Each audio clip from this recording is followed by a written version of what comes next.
Assalamualaikum warahmatullahi wabarakatuh.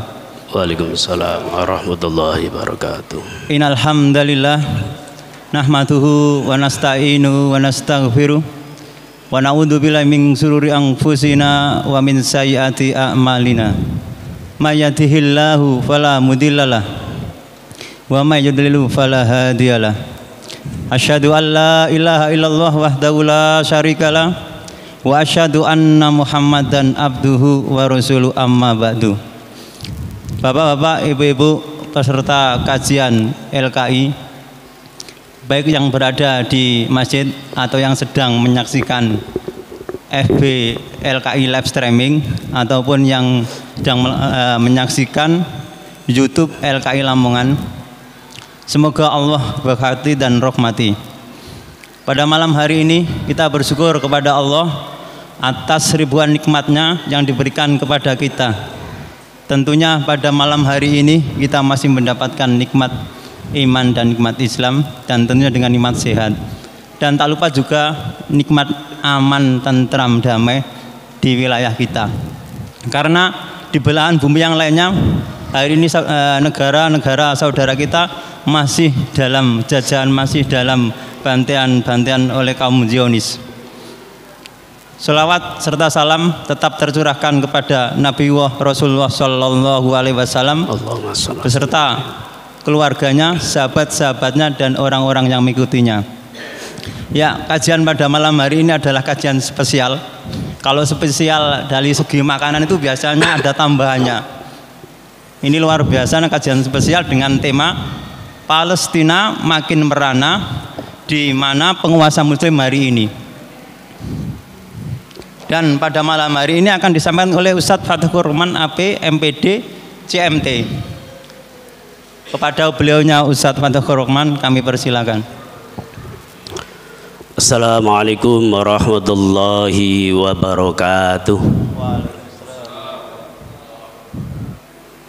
Alhamdulillahil haqqil mubin alladzi arsala bi ayatihi ibratan lil mu'tabirin. Asyhadu an la ilaha illallah wahdahu la syarikalah ilahul awwalina wal akhirin wa asyhadu anna Muhammadan abduhu wa rasuluhu al-mab'utsu rahmatan lil alamin.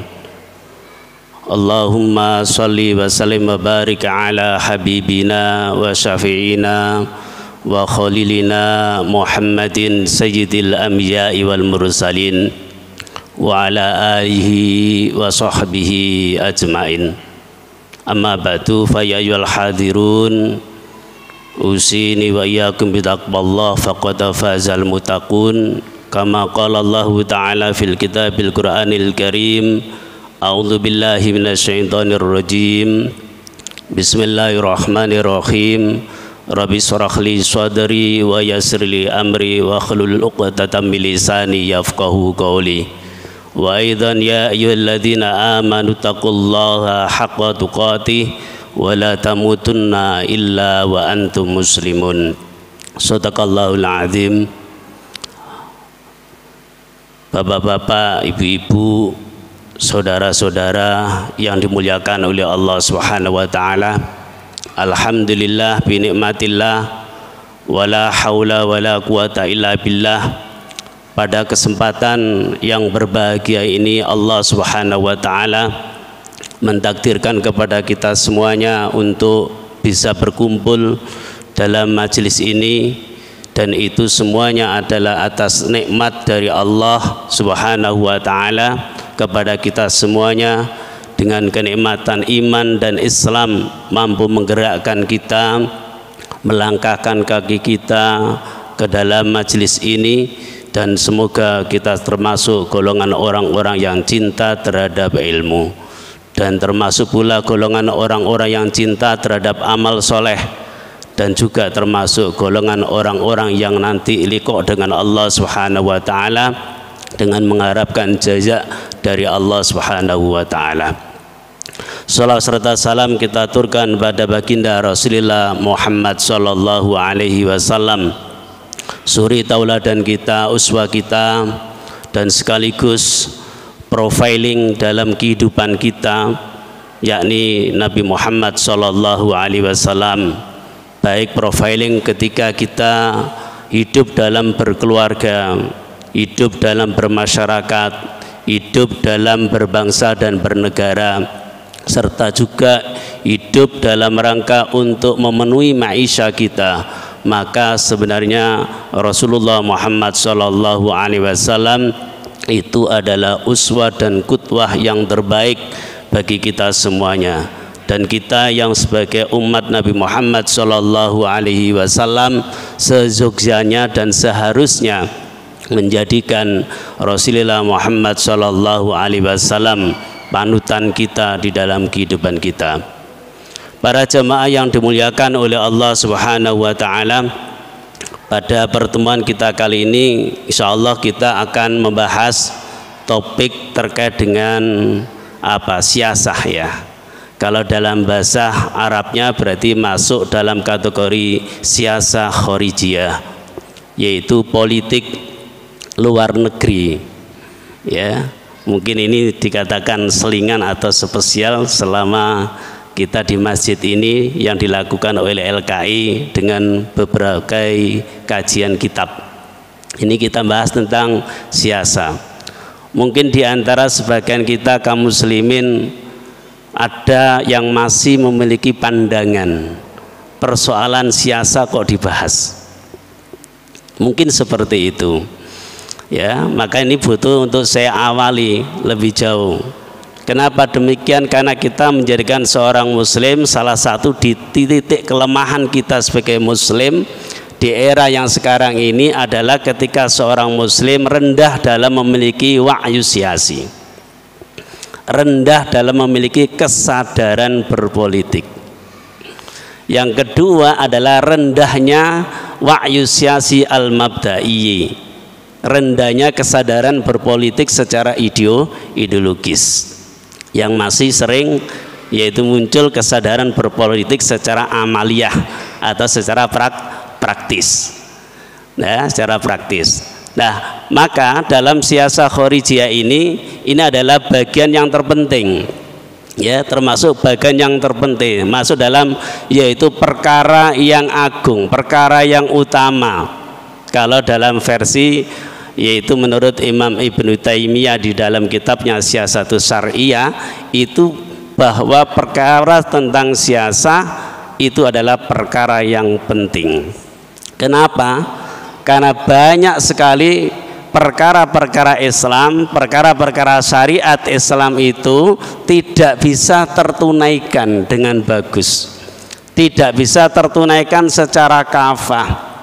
Mungkin dalam kajian-kajian kitab fikih pada topik-topik pertengahan dan sampai akhir, mulai dari muamalah maliyah ya, muamalah ghairu maliyah, bagaimana hubungan antara manusia satu dengan manusia yang lain yang terkait dengan harta, dalam bahasa sekarang kerennya namanya bisnis, ataupun juga masalah muamalah ghairu maliyah, yaitu muamalah yang tidak terkait dengan harta. Mungkin dalam perkara saat ini yang sering kita geluti, yaitu misalkan dalam perkara sistem pendidikan, ya kan, sistem pergaulan, sistem sosial, maka itu dianggap sebagai perkara yang penting, yang kalau itu tidak bisa dilaksanakan dan diterapkan, maka kekafahan kita sebagai orang muslim itu tidak terrealisasi. Ya, maka bagi kita sebagai kaum muslimin sejogjanya kita ini memahami terkait dengan persoalan siasah Islamiyah ini. Jadi politik Islam. Para hadirin yang dimuliakan oleh Allah Subhanahu wa Ta'ala, kalau kita membicarakan terkait dengan kondisi saudara-saudara kita yang ada di Palestina, lebih khususnya adalah di daerah Gaza pada 6 bulan terakhir ini ya. Jadi kita sekitar 6 bulan terakhir, kalau kita mulai pada bulan Oktober ya, Oktober tahun 2023, pada saat yaitu saudara kita Hamas menyerang Israel, Maka saat itu sampai pada bulan Mei ini berarti sekitar yaitu 6 bulanan. Ya, 6 bulanan. Nah, kondisi itu adalah ternyata secara ritmis. Artinya adalah waktunya itu berulang-ulang terus-menerus. Dan itu berulangnya adalah sudah 76 tahun yang lalu. Jadi umurnya sudah berapa? 76 tahun. Berarti saudara kita yang ada di Palestina mengalami kondisi seperti ini itu adalah selama 76 tahun. Kalau kita merdeka di Indonesia 45 berarti yaitu sekitar berapa? 79-an tahun kan itu ya.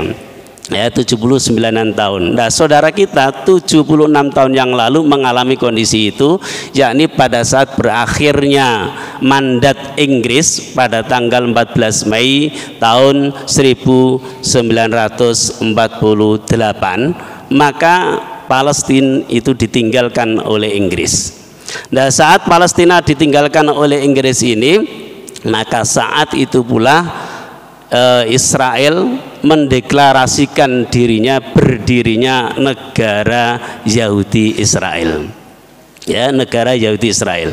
Nah, pada saat yaitu berdirinya negara Yahudi Israel, yaitu pada tahun 1948 tersebut, maka diliputi dengan kondisi Nakbah bagi Palestina. Nakbah itu adalah malapetaka Palestina. Itu dimulai pada tahun 48.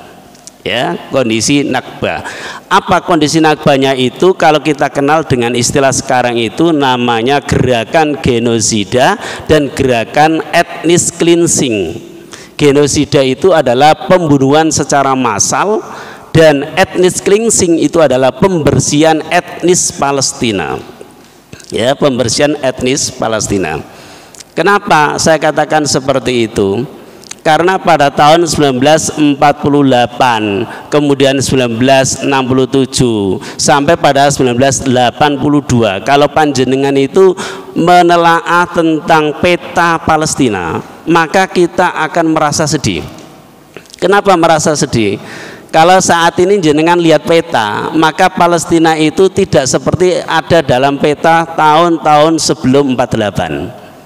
Kalau tahun-tahun sebelum 48 berarti belum berdirinya negara Israel Yahudi, maka seluruh wilayah Palestina itu milik yaitu penduduk Palestina. Tapi pada saat yaitu 48 itu sudah menjadikan berubah. Ya, menjadikan berubah, apalagi dengan saat ini. Saat ini itu tinggal 2 celeret. Bahasa saya itu 2 celeret. Jadi kalau peta Palestina yang memanjang itu 2 celeret. Ya, 2 celeret. Celeret yang pertama di sebelah kirinya itu perbatasan dengan Egypt, dengan Mesir, namanya jalur Gaza. Jalur Gaza itu sak seleret itu. Ya, sak seleret. Kemudian yang sebelah di sininya itu namanya adalah tepian barat. Ya, tepian barat. Kalau jalur Gaza sebelumnya itu dikuasai oleh Mesir atau dibawa kendali kota Mesir, kemudian tepian barat itu adalah dibawa kendali dari Yordania. Sementara yaitu ke arah utaranya itu adalah nanti ada namanya zona internasional. Zona internasional itu adalah zona yang dikendalikan oleh Amerika Serikat, Inggris dan PBB-nya. Zona internasional itu adalah masuk Yerusalem, yang di situ ada Masjidil yaitu Baitul Maqdis atau Masjidil Aqsa, kemudian Bethlehem, itu adalah zona internasional, tidak boleh dikuasai oleh Israel dan juga tidak boleh dikuasai oleh yakni Palestina. Itu dikatakan zona internasional di bawah kendali Amerika Serikat, kemudian Inggris dan PBB. Nah, anehnya perbatasan ya, yaitu antara zona internasional kemudian dengan dalam hal ini jalur Gaza, kemudian tepi barat, sela-selanya itu adalah wilayah Israel. Kita bayangkan berarti sebuah seleret dari 2 daerah, tengah-tengahnya itu adalah Israel, dikuasai oleh Israel. Berarti saudara kita kalau di tepian barat mau berkunjung saudaranya di jalur Gaza, maka harus melalui pos-pos yang dari pos Israel. Podo karo sama dengan apa? Yaitu dia melakukan perjalanan luar negeri. Itu pun kalau diizinkan oleh Israel.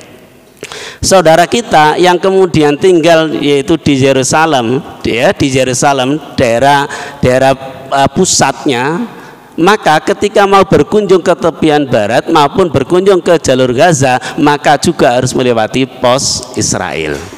Ya, pos Israel. Itu kalau kita lihat dari sisi peta wilayah Palestina pada tahun sekarang. Ya, tahun sekarang. Jadi tinggal celeret kemudian satu tepiannya saja. Kemudian yang berikutnya para jemaah yang dimuliakan oleh Allah Subhanahu wa taala, maka sejak 48 itulah awal pertama kali gerakan untuk pembantaian massal kaum muslimin yang ada di Palestina, dan seluruh etnis dari Palestina itu bagaimana harus dibersihkan dari wilayah Palestina itu. Ya. Kemudian yang berikutnya adalah di jalur Gaza. Jalur Gaza kalau kita lihat dari peta yang seleret tadi itu, kalau di sebelah kirinya itu adalah berbatasan dengan Mesir, ya kan? Di situ berarti apa? Dibangun sebuah benteng atau tembok, ya, di sebuah tembok dikitari, jalur Gaza itu dikitari bangunan sebuah tembok yang memisahkan, ya, antara dengan wilayah-wilayah yang lain. Dan hari ini itu Mesir mengambil kebijakan untuk meninggikan tembok tersebut. Jadi tembok-tembok itu ditinggikan lagi, ya, ditinggikan lagi. Harapannya adalah apa? Harapannya agar yakni masyarakat Mesir itu tidak bisa melihat dan menyaksikan kondisi saudaranya yang ada di Gaza. Jadi tidak bisa menyaksikan pembantaiannya, kira-kira bagaimana kondisinya saudara di Palestina, khususnya di Gaza itu, supaya tidak melihat. Ini artinya adalah apa? Untuk membunuh karakter dan perasaan dari penduduk masyarakat Muslim yang ada di Mesir, supaya tidak tergerak menjadikan gerakan imania yang mendorong dan juga ingin membantu saudara-saudaranya yang ada di Palestina. Padahal kita sebagai seorang muslim dijelaskan oleh Rasulullah Muhammad SAW, man asbaha lam yahtam bi amril muslimin falaisa minhum. Barang siapa yang bangun pagi-pagi kemudian tidak memperhatikan urusan kaum muslimin, maka bukan bagian dari mereka kaum muslimin. Barang siapa kaum muslimin ini kemudian bangun pagi-pagi yang lam yahtam lil muslimina amatan, dalam hadis yang lain, ya, dalam kitab Mustadrak yaitu riwayat Al-Hakim, barang siapa kaum muslimin itu tidak memperhatikan urusan kaum muslimin amatan secara umum, maka falaisa minhum, maka bukan masuk bagian dari golongan mereka, yaitu orang-orang muslim. Para jamaah yang dimuliakan oleh Allah Subhanahu wa taala. Kemudian yang berikutnya adalah pada saat pasca, ya, Oktober itu, kalau kita lihat lebih jauh kondisinya, itu adalah kurang lebih 32.000 korban itu meninggal tiap harinya di jalur Gaza. Ya, meninggal. 7.000-an lebih itu masih, yaitu apa? Terpendam atau tertimbun bangunan-bangunan fisik di sana yang sudah bisa kita lihat di beberapa media massa dan sosial media itu, bagaimana bangunan rumah sakit, bangunan terkait dengan sekolah, kemudian kampus, bahkan bangunan-bangunan tempat ibadah itu adalah hancur dan rata, dan di situ adalah banyak sekali kaum muslimin yang tertimbun, masih belum bisa dievakuasi. Itu hampir adalah harian, sehingga ya ini pengasingan dan juga yaitu kaum muslimin yang ada di Palestina ini kemudian mengungsi, itu larinya adalah lari di daerah sekitar yaitu Gaza, daerah Rafah, kemudian daerah namanya adalah Khan Younis, itu daerah perbatasan dengan Mesir itu sendiri. Dan disitulah maka seluruh jaringan listrik, internet kemudian diputus, sumber-sumber mata air kemudian juga rusak semuanya, ya. Bahkan dinyatakan oleh The World Food Programmer atau program itu menyatakan bahwa kalau dikalkulasi para pengungsi pengungsi Gaza itu dibutuhkan dalam setiap hari itu 300 truk makanan. Itu kalau di total 300 truk makanan itu yang dibutuhkan oleh saudara-saudara kita yang ada di Gaza di pengungsian. Tetapi oleh Israel itu adalah tidak semua 300 truk itu dibolehkan untuk masuk. Baru sekitar 164 truk saja itu dibolehkan masuk. Berarti adalah sekitar 50% lebih itu boleh masuk truk-truk yang membawa makanan itu. Dan itu pun di dalam perjalanan menjadikan sasaran rudal-rudal dari Israel. Ya, berarti artinya apa? Bahwa kalangan Yahudi dan Zionis itu betul-betul sudah secara terstruktur, ya terstruktur itu untuk menghilangkan etnis Palestina. Dan juga secara terstruktur genosida gerakan pembantaian massal itu juga dilakukan oleh Israel terhadap saudara-saudara kita yang ada di Palestina. Indikasinya banyak sekali. Termasuk salah satu indikasi itu adalah sekitar 30 rumah sakit itu sekarang tinggal yaitu 12 rumah sakit. Coba kita bayangkan 30-an rumah sakit itu tinggal 12 rumah sakit. Artinya rumah sakit yang pastinya adalah untuk merawat korban-korban itu, ya korban-korban itu berarti sekitar ada 18 rumah sakit dan klinik itu dihancurkan. Berarti tinggal 12. Artinya secara 12 rumah sakit maupun klinik itu tidak bisa menampung korban-korban pembantaian yang dilakukan oleh orang-orang Israel dan Yahudi itu sendiri.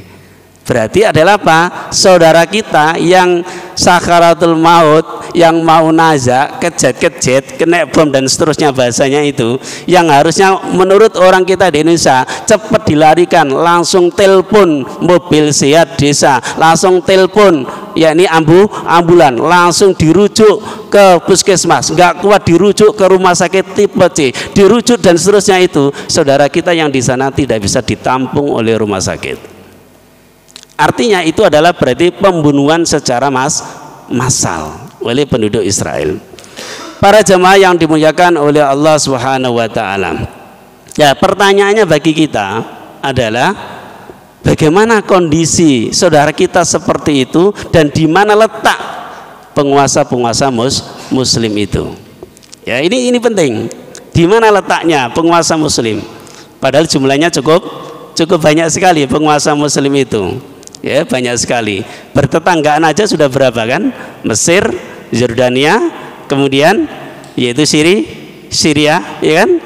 Di bagian ujungnya adalah Syria, kemudian Lebanon, Libanon, itu termasuk daerah-daerah yang dekat dan perbatasannya itu. Ya, sama halnya dengan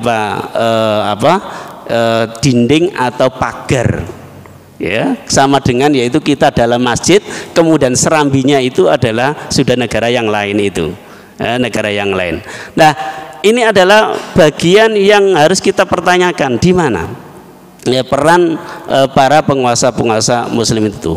Apakah kemudian kita masih berharap dengan negara-negara barat seperti Amerika Serikat, kemudian Inggris, kemudian kelembagaan secara internasional itu, bahkan negara-negara barat, misalkan Presiden Amerika Serikat John Biden, kemudian Perdana Menteri Perdana Menterinya itu Perdana Menteri Kanada, ya Justin, itu menyatakan seperti ini, dia itu berupaya dengan upaya yang sungguh-sungguh untuk menolak tuduhan bahwa Israel itu melakukan genosida dan ethnic cleansingnya itu. Jadi Presiden Amerika itu menolak kalau Israel itu dituduh untuk melakukan genosida. Mereka berupaya untuk menolak itu. Ya, justru kalau dalam realitasnya tadi adalah sangat brutal sekali Israel itu membantai kaum muslimin yang ada di Gaza itu. Bahkan tersistematis. Tersistematis itu diindikasikan dengan beberapa aspek. Yang pertama itu adalah seruan para rabi Yahudi atau tokoh-tokoh agamawan Yahudi itu dimenyatakan bahwa setiap ada penduduk Palestina yang ada di Palestina maka diwajibkan untuk dibunuh, karena itu adalah termasuk tempat yang dijanjikan oleh Tuhan mereka terhadap orang-orang Yahudi. Ini seruan sistematis. Ya, bagi Robi Yahudi itu adalah sama dengan agamawan dari orang-orang Yahudi itu.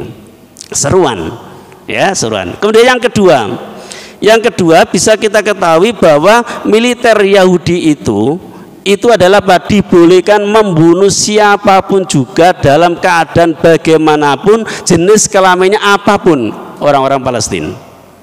Apakah dia wanita, ya wanita yang tidak ikut berperang, apakah dia anak-anak, apakah dia itu adalah orang yang sedang melakukan pembelajaran, apakah kemudian yaitu sedang mengungsi, tidak penting bagi militer Yahudi itu adalah siapapun itu dibunuh oleh militer Yahudi. Itu adalah pergerakan secara massal. Kemudian yang berikutnya adalah yang ketiga. Yang ketiga, ternyata ada kebijakan baru dari Israel bahwa warga-warga Israel Yahudi itu bebas untuk memegang persenjataan, bahkan dibagi-bagi kayak sembako senjata itu.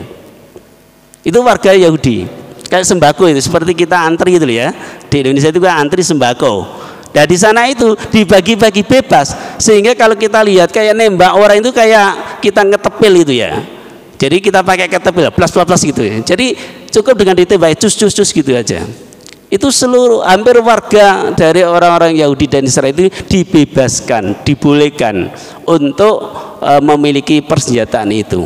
Harapannya adalah apa? Harapannya digunakan untuk membunuhi kaum muslimin yang ada di Palestina, baik di jalur Gaza maupun di jalur tepian barat. Kemudian yang berikutnya adalah yaitu pembunuhan massal itu terindikasi dengan adanya taktis dan strategis yang dilakukan oleh Zionis. Salah satu diantaranya adalah memunculkan kelaparan secara massal. Kelaparan secara massal. Insya Allah kita pasti masih mengingat dan mengikuti berita. Ya, kalau kita di Indonesia itu kan bagaimana melakukan mobilisasi bantuan-bantuan. Ya kan? Bantuan-bantuan. Memang tidak semua bantuan itu bisa dengan mudah masuk ke Gaza. Tidak mudah. Kenapa? Karena dia harus melewati beberapa negara. Kalau mau ke jalur Gaza berarti harus melewati yaitu Mesir. Sementara Mesir menutup yaitu akses menuju Gaza.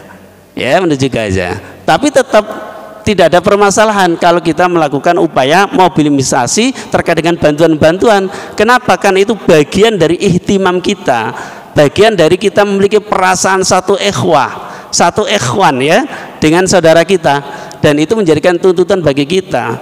Karena Allah SWT menjelaskan innamal mu'minuna ikhwatun. Kata-kata ikhwah itu adalah bukan ikhwah dalam kondisi nasab, tapi ya dikatakan ikhwan ini adalah di dalam tafsir Jalalain, kemudian di dalam tafsir Ibnu Katsir, ikhwatun fiddini, ikhwan dalam din, dalam agama. Kalau dalam tafsir Al-Baghawi dinyatakan ikhwatun fiddini wal wilayah. Ini yaitu persaudaraan dalam agama dan persaudaraan dalam wilayah. Itu berarti adalah ikhwan. Nah, kita saudara kita yang di Palestina minimal adalah ikhwanun fiddin, yaitu apa? Satu saudara dalam agama, dalam akidah, seiman, seakidah. Maka bentuk mobilisasi itu adalah bagian juga ihtimam kita terhadap saudara-saudara kita yang ada di Palestina itu tersebut. Para jamaah yang dimuliakan oleh Allah Subhanahu wa taala, kemudian Amerika Serikat, kemudian Inggris dan PBB ini mengusulkan masa terjadi terus-menerus seperti ini, memberikan penyelesaian yaitu win-win solution. Artinya apa? Menurut versi dia itu podo untungnya antara yakni Israel Yahudi, negara Israel Yahudi dan juga Palestina. Apa? Dua solusi itu adalah bagaimana supaya tidak terjadi pertempuran lagi di Palestina, maka harus ada dua negara dalam satu wilayah, two state solution. Ya, dua negara dalam satu wilayah. Secara rasional, secara logis kayak logis. Ya, kayak logis. Kenapa? Timbane rame wis saiki dibagi ae loro. Kono kene kan itu ya. Ya, dibagi loro. Padahal bukan di paruh biak, ya tidak di paruh biak. dinyatakan bahwa ada 55% wilayah Palestina itu dikuasai oleh Israel. 55%. Dan wilayah untuk Palestina itu adalah wilayah-wilayah tandus, gersang, pegunungan, ya kan? Sementara wilayah pertanian yang subur, ya, sebelah, ya ini utara dari Yerusalem dan seterusnya itu dikuasai oleh Israel. Jadi pembagiannya saja sudah secara luas wilayah sudah jauh. Yang kedua, secara produktivitas tanah atau lahan pertanahan itu juga masih dimiliki oleh Israel. Dan itu sudah didesain sedemikian rupa sejak awal. Ya, sejak awal. Ya, ini adalah pada tahun 1916, 1917, ya. Itu sudah ada desain awal. Ya, 1916 kan termasuk adalah bagaimana Theodor Herzl, ya kan, kemudian bagaimana ingin menguasai yaitu wilayah-wilayah yang ada di Palestina. Baru tahun 1918 kemudian sampai 1948 itu terjadi eksodus penduduk Israel dari negara-negara Eropa kemudian berpindah ke wilayah Palestina itu, dan itu adalah sekitar 33% populasinya, ya, dari penduduk Palestina secara semuanya. 33%. Kemudian diperluas dengan secara wilayah itu sendiri. Jadi berarti adalah apa? Win-win solution, dua negara dalam satu wilayah itu ternyata juga tidak bisa diterima secara rasional kita. Karena apa? Yang pertama, berarti ketika negeri-negeri kaum muslim mengakui dengan adanya solusi dua negara dalam satu wilayah, maka itu sama halnya dengan mengakui tentang keberadaan negara Yahudi. Yang kedua, berarti sama dengan mengakui pendudukan dan pencaplokan wilayah Palestina oleh Yahudi Israel. Itu kalau mengakui atau menerima, ya, menerimanya terkait dengan solusi dua negara dalam satu wilayah. Dan hari ini kan hampir dua negara dalam satu wilayah, kan? Ya, dua negara dalam satu wilayah. Ya, termasuk negeri-negeri kaum muslimin sudah mulai mengakui. Bahkan lebih tragis lagi adalah penguasa negeri-negeri kaum muslimin sudah yaitu bergandengan tangan dengan Israel. Jadi satu sisi penguasa negeri kaum muslimin mengecam tentang kebrutalan dari Israel Yahudi terhadap pembantaian terhadap penduduk Palestina. Jadi mengecam, melaknat, belum ada ya kata melaknat, ya, baru mengecam saja, belum ada kata melaknat, ya, mengecam terkait dengan kebrutalan dari Israel. Mungkin ada sebagian yang membantu berupa bantuan saja, itu pun sedikit sekali kalau dibandingkan dengan kekuasaan yang dimiliki oleh penguasa negeri-negeri kaum muslimin. Harusnya lebih dari itu. Kenapa? Karena penguasa negeri kaum muslimin berarti dia menguasai sumber daya alam yang di wilayah kaum muslimin. Ya, seharusnya lebih banyak lagi. Dan yang kedua adalah mampu memiliki kekuatan militer dan kekuatan politik. Harusnya mampu menggerakkan militer, mengirim pasukan untuk melakukan jihad, ya, untuk melakukan jihad, untuk melakukan solusi qatilul ladzina yuqatilunakum. Jadi untuk mereka berangkat jihad, memerangi orang-orang yang memerangi kaum muslimin, yakni khususnya misalkan di Gaza ataupun di tepian barat atau di wilayah Palestina. Seharusnya mampu seperti itu. Tapi anehnya adalah apa? Mulutnya mengecam, tapi secara kebijakan politiknya adalah bergandengan tangan. Kalau dalam bahasa politik itu namanya normalisasi hubungan. Jadi normalisasi hubungan berarti sebelumnya tidak normal. Tidak normalnya apa? Menentang, tidak mengakui negara Yahudi dianggap tidak normal, maka butuh dinormalkan hubungan. Ketika dinormalkan hubungan itu berarti melakukan hubungan kerjasama dan diplomatik.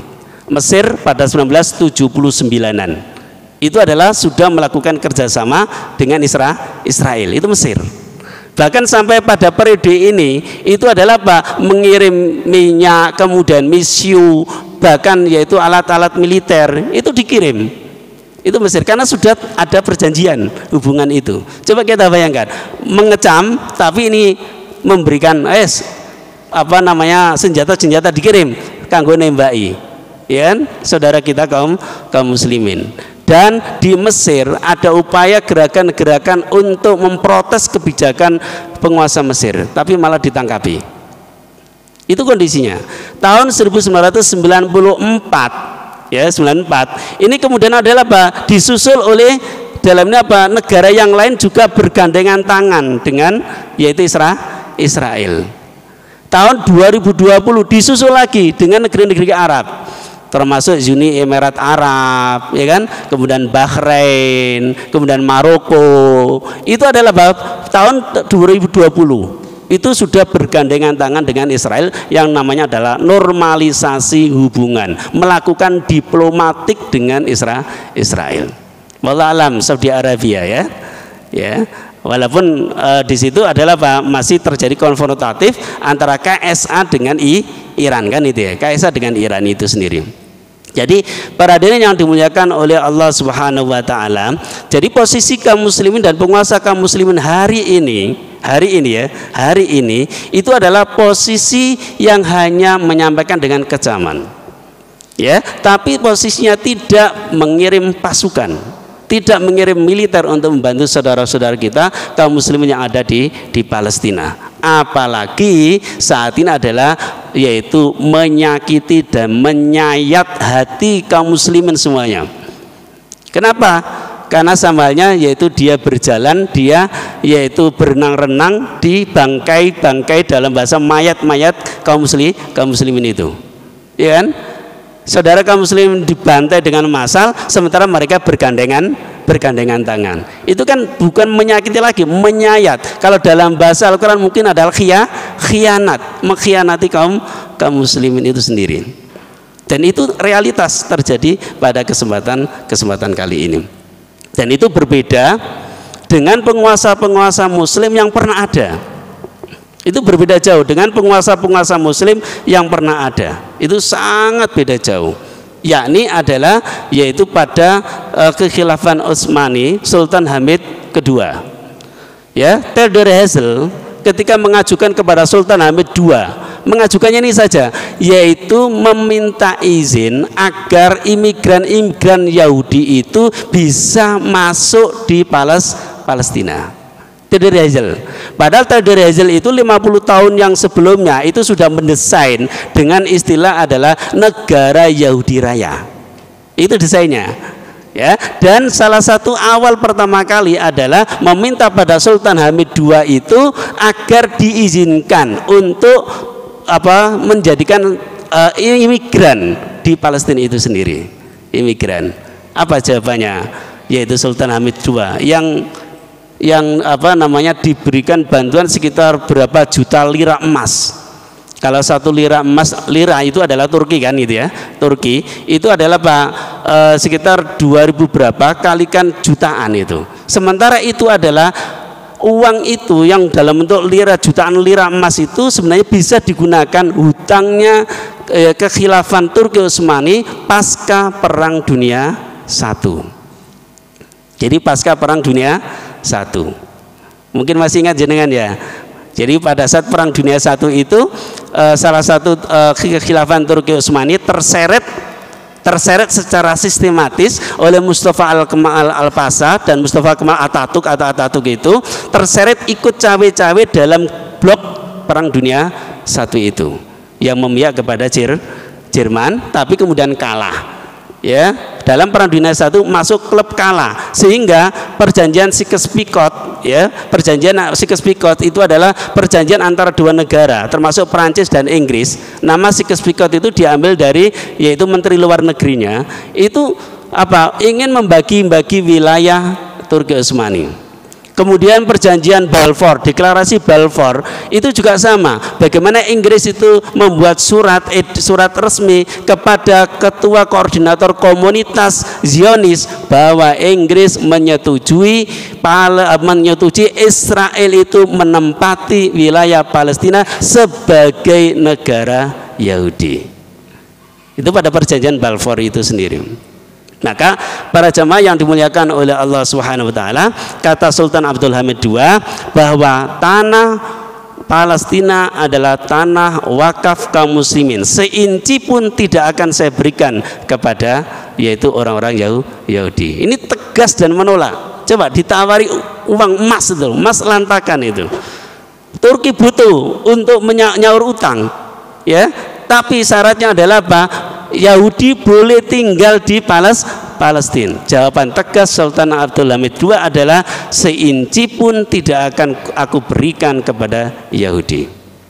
Sama halnya dengan bagaimana seorang pemimpin namanya Salahuddin Al-Ayyubi, ya, ketika Baitul Maqdis sekitar 88 tahunan 1999 dikuasai pasukan salib, ya, pasukan salib selama 88 tahun itu, maka Panglima Sultan Salahuddin Al-Ayyubi kemudian bisa membebaskan Baitul Maqdis dan menjadikan wilayah kaum muslimin kembali. Ketegasan ini tidak dimiliki oleh siapa? Penguasa kaum muslimin itu sendiri. Padahal penguasa kaum muslimin itu adalah yang memerintah dan yang mengelola wilayah kaum muslimin, yang seharusnya adalah merasa satu saudara, yang seharusnya pula adalah saling menyayangi dan saling mencintai, bahkan adalah menolong sesama kaum muslim seperti karakternya, sifatnya orang-orang mukmin dan orang-orang muslim, yang seperti yang dinyatakan oleh Rasulullah Muhammad SAW dalam hadis Imam Bukhari dan Imam Muslim. Dijelaskan perumpamaan orang-orang mukmin, matsalul mu'minina fi tawadihim wa tarahumihim wa ta'atufihim mislul jasadi idastaka minhu atfun yatada'a lahu. Jadi permisalan perumpamaan orang-orang mukmin itu adalah dalam hal kasih sayang mereka, saling mencintai mereka, dan kelemah lembutan mereka, ya, wa ta'atu fihim, saling lemah lembut mereka itu semisal jasad, semisal tubuh satu itu. Kalau tubuhnya itu sakit, anggota tubuhnya sakit, maka semuanya merasakan sakit itu. Dan itu yang harus terjadi pada kaum muslimin, dan itu tidak pernah dilakukan oleh penguasa kaum muslimin hari ini. Maka para jemaah yang dimuliakan oleh Allah Subhanahu wa taala, kita ingat bagaimana Allah Subhanahu wa taala meringatkan kepada kita semuanya. Di dalam Al-Qur'an dijelaskan, salah satu penggalannya itu adalah wa inistangsurukum fid-dini fa'alaikum nasru illa ala qaumin bainakum wa bainahum mitsaqun wallahu bima ta'maluna basir.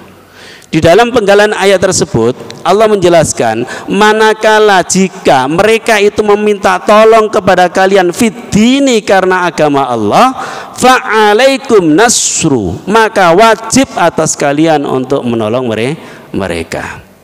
Ya, Ibnu Ashur di dalam tafsirnya yaitu At-Takhrir wa Tanwir, beliau menjelaskan wa inistangsurukum fid-dini itu adalah dengan dzaraf fid-dini, itu menunjukkan adalah makna majaz, makna kiasan. Yang bisa ditawilkan adalah makna lil ta'lil, yaitu makna karena alasan hukum. Dengan kata lain, bahwa mereka meminta pertolongan pada kalian agar kalian menolong mereka itu demi mempertahankan agama mereka, maka wajib bagi orang-orang mukmin termasuk penguasa muslim untuk menolong mereka. Kalau ini kita terapkan kepada saudara kita yang ada di Gaza dan Palestina, saudara kita di Gaza dan Palestina yang menolong-nolong meminta pertolongan, maka berarti penguasa muslim wajib untuk memberikan pertolongan. Berarti kalau tidak menolong termasuk perbuatan haram, melanggar syariat Allah Subhanahu wa taala. Ya. Para jamaah yang dimuliakan oleh Allah Subhanahu wa taala. Nah, oleh karena itu berarti ini butuh untuk penyelesaian.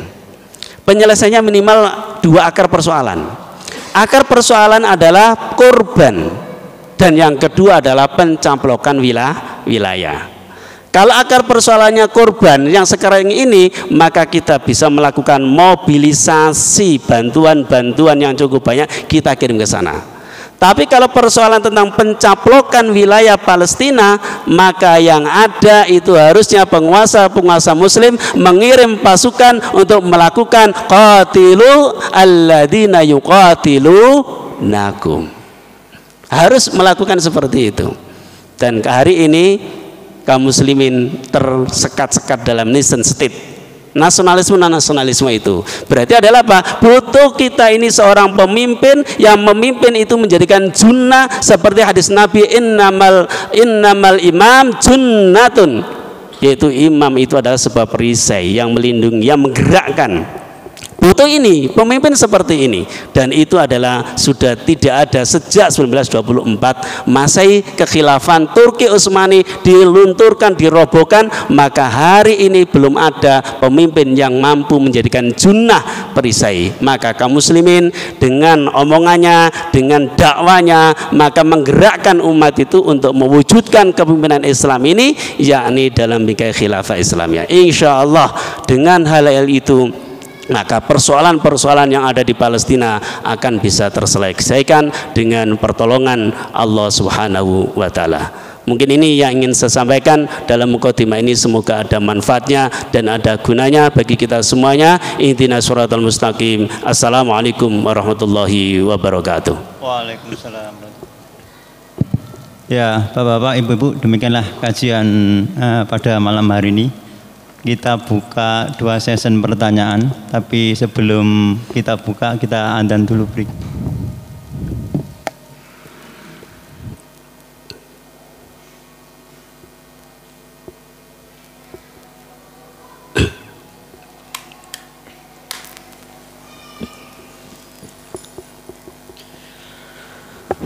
Allahu Akbar,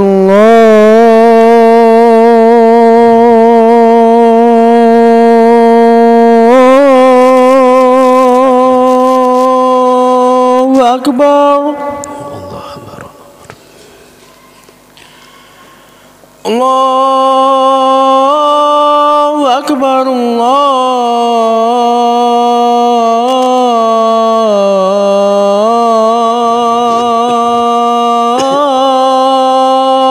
Akbar.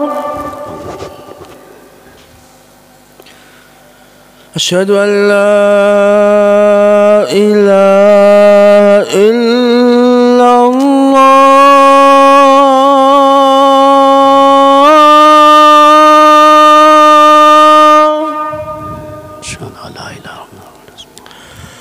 asyhadu an la ilaha illallah,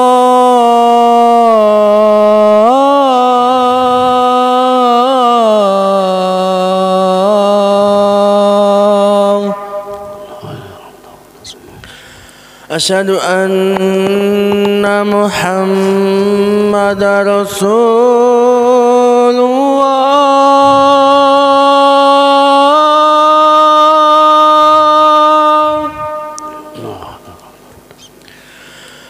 asyhadu anna Muhammadar Rasulullah,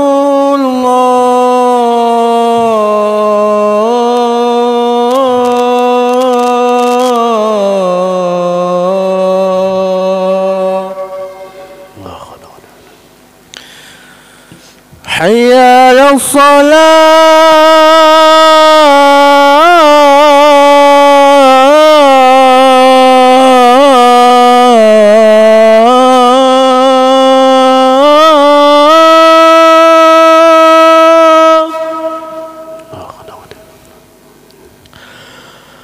hayya 'alas salah,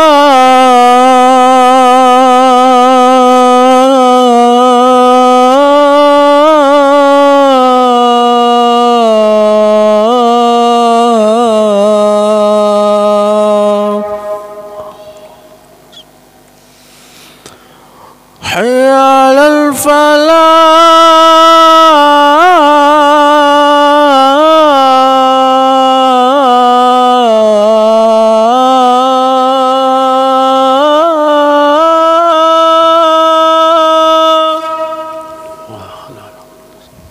hayya 'alal falah.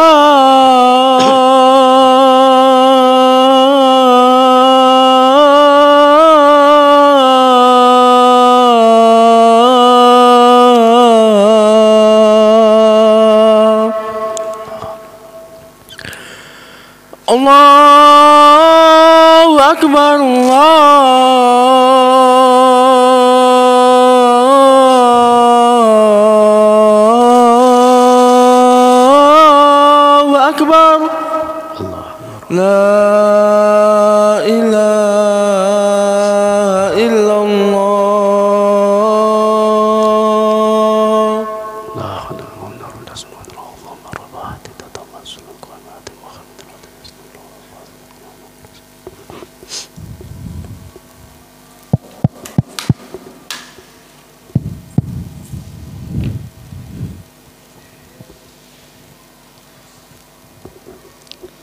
Ya, monggo Bapak-bapak, Ibu-ibu, kami persilakan untuk buka sesi tanya jawab. Oke.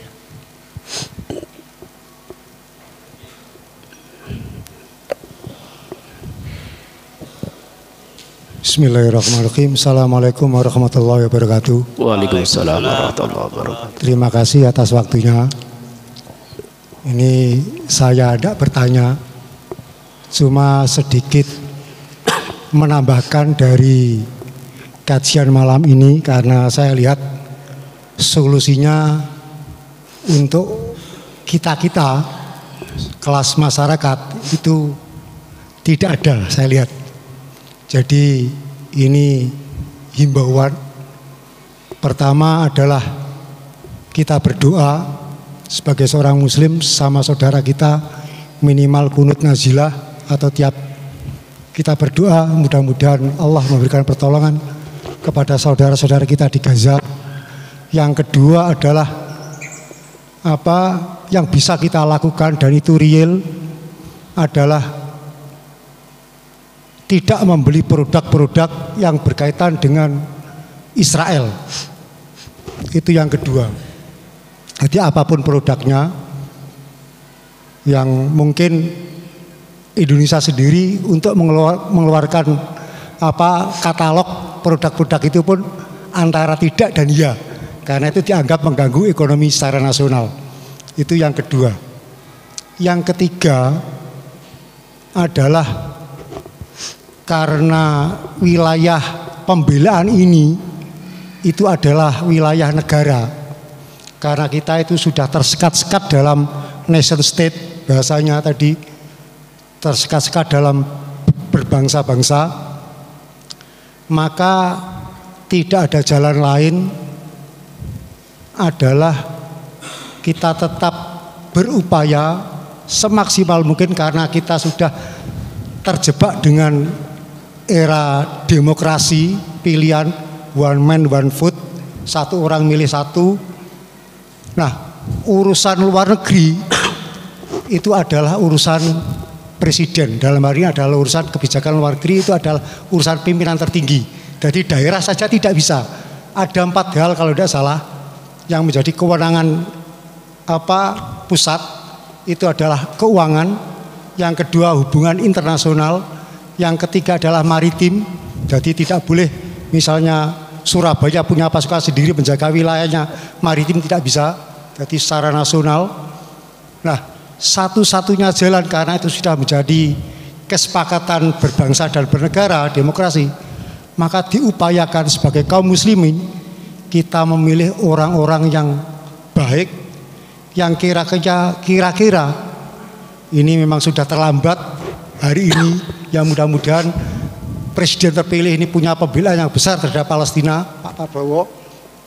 Tapi itu harapan kita. Jadi kita tetap berdoa mudah-mudahan pemimpin-pemimpin kita itu. Dan yang keempat, kita sedikit meskipun hati setiap kali melihat berita itu kita sangat sedih karena saudara-saudara kita tidak bisa berbuat banyak di Gaza, termasuk kita harus melakukan sementara itu saja bisa.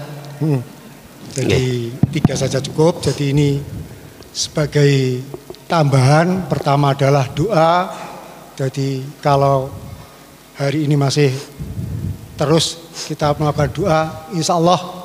Nah, kita ada harapan segitu Ustaz. Karena ini era, dalam banyak kajian yang pernah saya dengar antara Israel dan kaum muslim ini, bahkan perseteruan ini sampai hari kiamat. Karena itu sudah dinas dalam Al-Quran. Jadi kita sampai Rasulullah itu bersabda, besok pada akhir zaman Israel atau orang Yahudi itu berlindung di bawah pohon korkot. Itu pun pohon korkot itu bisa berbicara, itu orang Yahudi, maka bunuhlah mereka.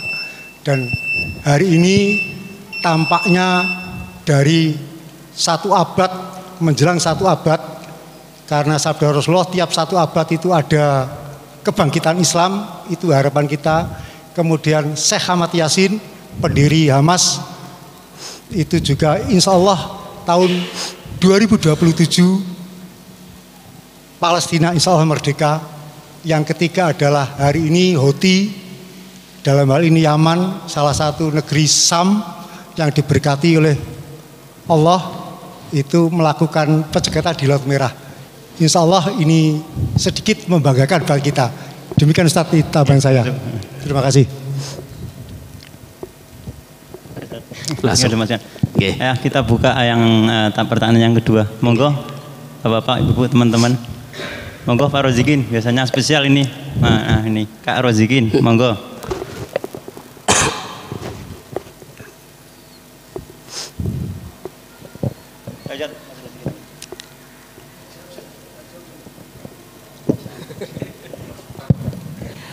Bismillahirrahmanirrahim. Assalamualaikum warahmatullahi wabarakatuh. Waalaikumsalam warahmatullahi wabarakatuh. Sebenarnya Pak Aguk tadi sudah cukup panjang Ustadz Fathur ya. Mungkin barangkali dijawab dulu enggak ya?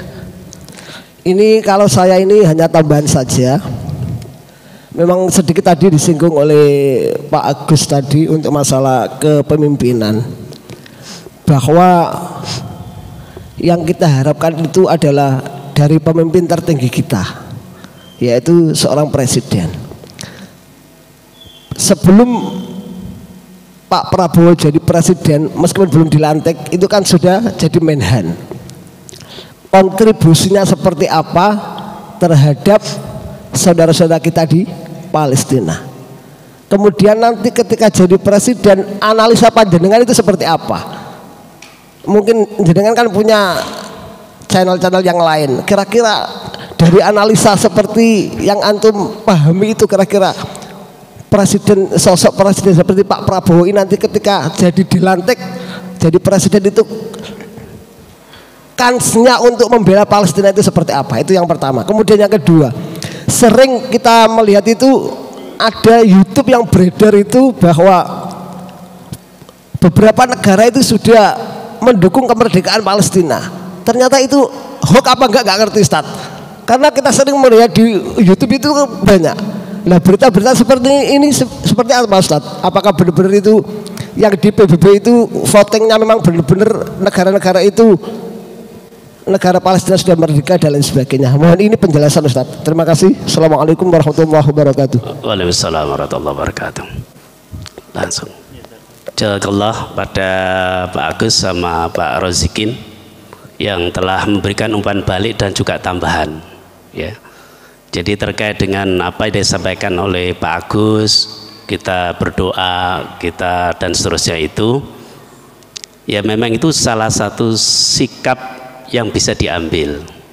Tapi sikap itu memang tidak bermuara kepada penyelesaian persoalan. Jadi kalau seorang dokter itu mau mengobati pasien, itu pasti harus ditahu dulu apa sih akar persoalan yang menyebabkan penyakitnya itu, biar nanti adalah tepat. Nah, yang saya sampaikan tadi memang dari awal adalah apa sih sebenarnya akar persoalan Palestina itu, ya kan? Supaya nanti solusinya itu adalah tepat. Solusinya tepat. Maka akar persoalan krisis yang ada di Palestina itu sebenarnya kan dual tadi itu. Dual itu realnya. Yang pertama adalah kondisi kaum muslimin di Palestina sebagai korban. Jadi ada yang dibunuh, kekurangan makanan, kesehatan, obat-obatan, sandang, papan, pangan, dan seterusnya. Itu real yang ada dibutuhkan, ya, yang ada di Palestina. Sehingga kalau itu yang dibutuhkan, berarti solusinya apa? Solusinya adalah mengirim bantuan, ya kan? Mobilisasi bantuan, apakah dalam bentuk makanan, apakah bentuk pakaian, atau bentuk yang lain. Dan itu bagian dari jihad fisabilillah, tapi adalah secara ghairu mubasyarah, tidak secara langsung.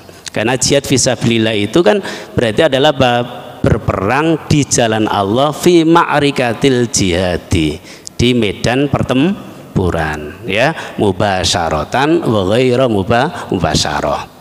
Baik secara langsung berarti berangkat ke sana, atau secara tidak langsung. Secara tidak langsung berarti apa? Mengirim bahan bantuan, papan, pangan, atau mungkin kita memberikan semangat pada prajurit-prajurit di sana misalkan, maka itu bagian dari jihad fi sabilillah. Dan itu secara real bisa melakukannya. Tetapi apakah itu bisa menyelesaikan akar persoalannya? Belum. Itu kan hanya meringankan korban kaum muslimin yang ada di Palestina yang memang butuh untuk dibantu sebagai bentuk untuk kasih sayang kita terhadap sesama kaum muslimin itu sendiri. Ya. Kemudian yang kedua adalah akarnya apa? Pendudukan wilayah. Nah, bagaimana pendudukan wilayah ini supaya Israel itu tidak berada di situ atau justru harus dikeluarkan atau diusir? Dan itu pasti membutuhkan kekuatan fisik, militer. Leres panjenengan, yaitu apa? Tidak bisa Surabaya mengirim ke sana, nggak bisa, nggak bisa, gitu loh.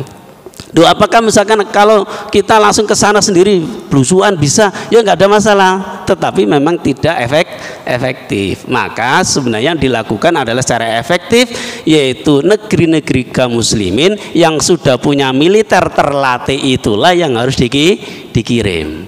Nah, terus peran kita di mana?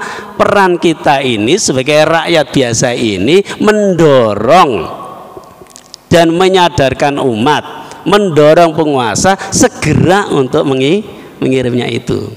Dengan apa? Dibahas terus menerus. Jadi kalau misalkan kita nggak pernah bahas, itu menjadikan adem ayem. Kalau bahasa sosmed itu tidak viral, maka harus dibahas terus menerus, gitu loh. Supaya menjadikan trending topik. Bahkan kebijakan tertentu kan tergantung pada trending topik Twitternya itu kan itu. Nah, itu harus dilakukan. Jadi perang dunia maya itu juga harus dilakukan, dibahas. Setiap majelis-majelis harus disempatkan selingan untuk membahas itu, biar nanti viral. Yang kedua adalah kelompok-kelompok kaum muslimin bergerak atau melakukan dakwah muhasabah terhadap penguasa. Ini harus adanya seperti ini. Apa? Mendorong untuk mengirim pasukannya. Nah, jadi itu yang harus bisa dilakukan oleh kita. Selain apa yang jenengan sampaikan tadi, yaitu mendoakan, ya kan, kemudian memilih produk dan seterusnya.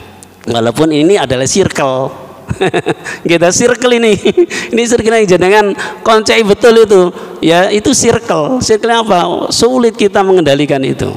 Circle itu, makanya di Indonesia tidak berani mengeluarkan daftar nama-nama produk, mau Unilever, mau yang ke sana, nggak berani. Kenapa? Karena itu adalah circle kebijakannya itu.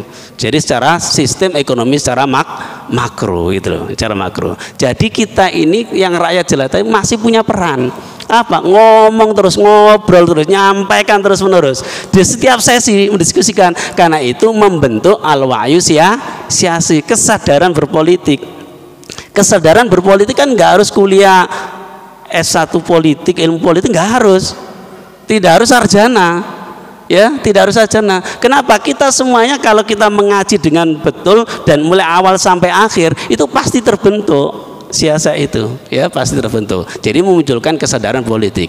Insya Allah kalau ini dibangun terus menerus, ya kan, maka kesadaran politik itu ada, bergerak dan kemudian mewujudkan yang pemimpin yang mampu untuk memimpin itu. Dan itu tugas kita, mewujudkan pemimpin yang mampu menggerakkan, ya, pasukan untuk dikirim ke saudara-saudara kita yang ada di Palestina itu. Dan untuk hari ini memang belum kita temukan. Negeri-negeri muslim belum kita ketemukan. Mungkin Anda tanya, kenapa kok nggak menemukannya? Karena analisisnya itu yang pertama adalah Amerika Serikat, Inggris sudah mengkondisikan kebijakan secara internasional, sehingga penguasa-penguasa negeri kaum muslimin terikat dengan perjanjian. Itu nggak bisa dia. Jadi misalkan kok berharap banyak, sulit itu. sangat sulit sekali. Palenotok tadi mengecam tadi itu. Kenapa? Karena terikat sudah perjanjian secara internasional. Belum lagi yaitu pada 9 September itu, pada saat itu adalah ada upaya penggiringan kaum muslim itu apakah berada di balik Amerika Serikat atau berada di para teroris ya. Jadi perang teror, deradikalisasi dan seterusnya pasca itu membuat penguasa negeri kaum muslim itu tidak bisa bergerak dan bertindak apapun. Ya, itu ungkapan kita. Kemudian yang berikutnya adalah analisa. Kira-kira penguasa muslim misalkan di Indonesia ini prediksinya analisis dan prediksinya gimana? Kalau analisis itu pasti harus ada data. Kalau prediksi bisa jadi tanpa ada data ya. Jadi prediksi itu berarti ke depan. Kalau analisis, data yang kita analisis berdasarkan data yang ada. Data yang ada di negeri-negeri kaum muslim termasuk di Indonesia. Data yang pertama adalah kebijakan politik luar negeri. Kebijakan politik luar negeri kita itu namanya adalah bebas, aktif, dan non-blok. Kan gitu ya di negeri kita. Jadi bebas, aktif, dan non-blok itu artinya tidak memihak dan tidak akan pernah mengirim pasukan ke sana selama dia berpegang teguh dengan data kebijakan yaitu politik bebas, aktif, dan non-blok. Siapapun nanti ya, siapapun kepala negaranya di negeri kita kalau ikut data ini, artinya data regulasi kebijakan seperti ini secara politik luar negerinya, maka tidak akan mengirim pasukan itu kecuali data politik itu termasuk kebijakan regulasi tidak digunakan, kecuali itu ya. Jadi nanti selama kebijakan ini adalah regulasi tetap dipegang ya, yaitu politik bebas, aktif, dan non-blok, maka selama itu pula negeri kita tidak akan pernah mengirim pasukan kaum muslimin untuk membantu saudara kita yang ada di Palestina, siapapun kepala negaranya. Itu yang pertama ya. Yang kedua adalah bentuk nation state-nya ya, nation state. Ketika bentuknya nation state, negara kebangsaan atau bentuk nasionalisme, maka ketika pada saat dia yaitu mengirim pasukan, maka itu dia terkena kebijakan yang ada di negeri Indonesia anti penjajahan. Jadi dianggap ketika mengirim pasukan ke sana untuk membebaskan, podo karo melakukan ekspansi militer. Dan selama itu adalah mengikuti kebijakan ini juga tidak akan pernah ngirim siapapun kepala negaranya. Ini secara analisis data ya, analisis datanya itu. Nah, kemudian bagaimana prediksi ke depan? Ya tidak terpaut jauh dengan analisis saya tadi itu. Jadi apakah Pak siapa yang nanti dilantik, ya kan, yang jadi dan seterusnya, untuk menyelesaikan saudara kita yang ada di Palestina tidak akan melakukannya. Paling notok hanya melakukan diplomatis. Diplomatis saja kita sudah keran-kerannya, celah-celahnya membuka kan. Jadi celah-celahnya itu loh ya, ono sing membuka lagi normalisasi hubungan dengan Israel kan itu ya. Nah, itu secara kebijakan internasional. Oleh karena itu apa yang bisa kita lakukan sebagai rakyat biasa, orang kecil ini ternyata adalah semut itu kecil dan sangat kecil dibandingkan gajah. Tapi ketika semut berkumpul dan semut melakukan aktivitas menggigit gajah, maka gajah yang sebesar itu juga akan tumbang oleh semut yang kecil. Kita kaum muslimin, rakyat mungkin di desa-desa seperti kita di Lawas, kecil kan, jauh dari perkotaan, jauh dari elit politik kan itu ya. Tapi pada saat kita melakukan yaitu penyadaran di tengah-tengah umat terus-menerus dilakukan, maka itulah akan membentuk sebuah kekuatan kesadaran politik dan itu bisa mempengaruhi kebijakan sebuah negara. Insya Allah seperti itu.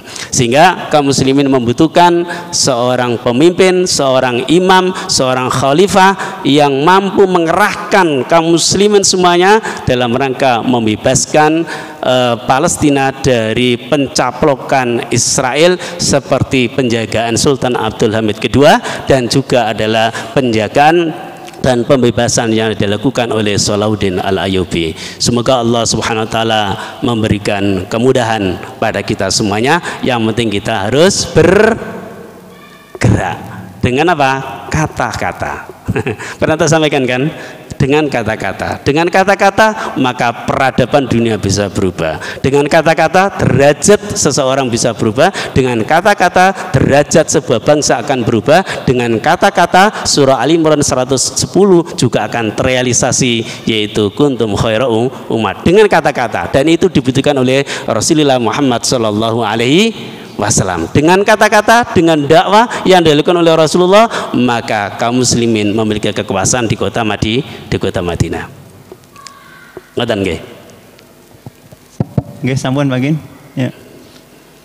Ya, Bapak-bapak, Ibu-ibu, demikianlah kajian pada malam hari yang disampaikan oleh Ustaz Fathur. Kami tutup kajian pada malam hari dengan hamdalah dan doa kafaratul majelis. Subhanallahumma hamdik asyhadu an la ilaha illa anta astaghfiruka. Assalamualaikum warahmatullahi wabarakatuh. Waalaikumsalam warahmatullahi wabarakatuh.